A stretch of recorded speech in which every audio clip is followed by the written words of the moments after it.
বন্ধুরা, আজকে আমি চিংড়ি মাছ ভাপা তৈরি করব। আর এখানে সর্ষে নিয়েছি, 4টে কাঁচা লঙ্কা নিয়েছি। এই ভাতের মধ্যে দিয়ে আমি চিংড়ি মাছ ভাপা তৈরি করব। পুরো ভিডিওটা দেখতে থাকো।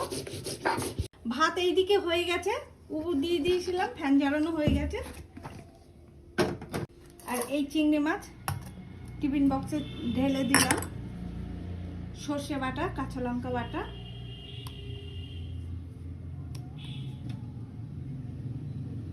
কাঁচা সর্ষের তেল,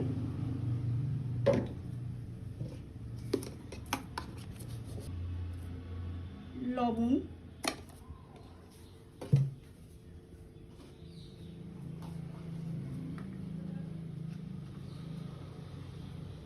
হলুদ দিয়ে আমি সব মাখাবো। মাখানো হয়ে গেছে। ওপর থেকে আমি একটু কাঁচা সর্ষের তেল দিয়ে দেবো।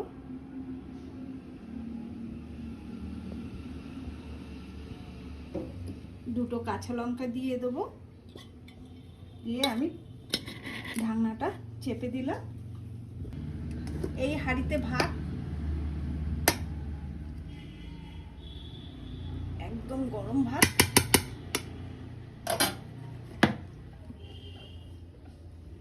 টিফিন বক্সটা চেপে দিলাম এইভাবে। ওপর থেকে ভাত দিয়ে দেবো এইভাবে।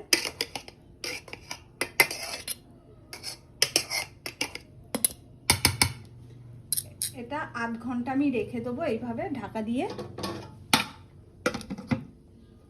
পরে আমি দেখাচ্ছি। বন্ধুরা, এবার আমি ভাতের ঢাকনাটা খুলে নেব।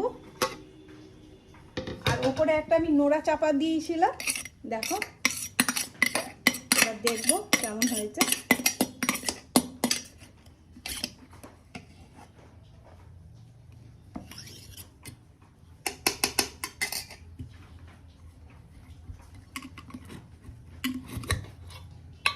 দেখো কি সুন্দর হয়েছে দেখতে।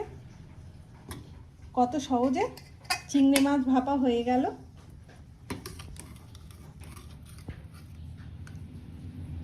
চিংড়ি মাছ একদম সিদ্ধ হয়ে গেছে।